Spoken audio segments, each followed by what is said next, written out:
Ay guys! Nako, kailangan na magmamasal. Kaso, kulang sa budget. Pero, nakapag-stock po tayo during sa ating sahod o salary. Kaya, ito yung ating almusal for today. Century tuna with hot flaxseed oil. 420 grams. Ano pang hinahati natin? Bananatan natin yung mainit na kanin kasama ang century tuna. Sinasabi na guys na kapag sahod ay mag-stock na po tayo para kung low yung budget ay sagot ni century tuna yung problema sa ulam.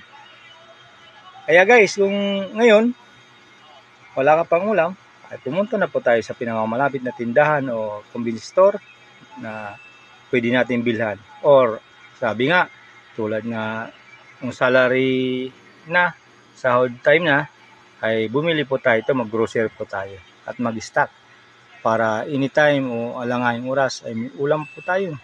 Lagi ka partner sa ating mainit-init na kanin. Kapay natin nyo guys, tuloy ka na. Bili na po. Maraming salamat.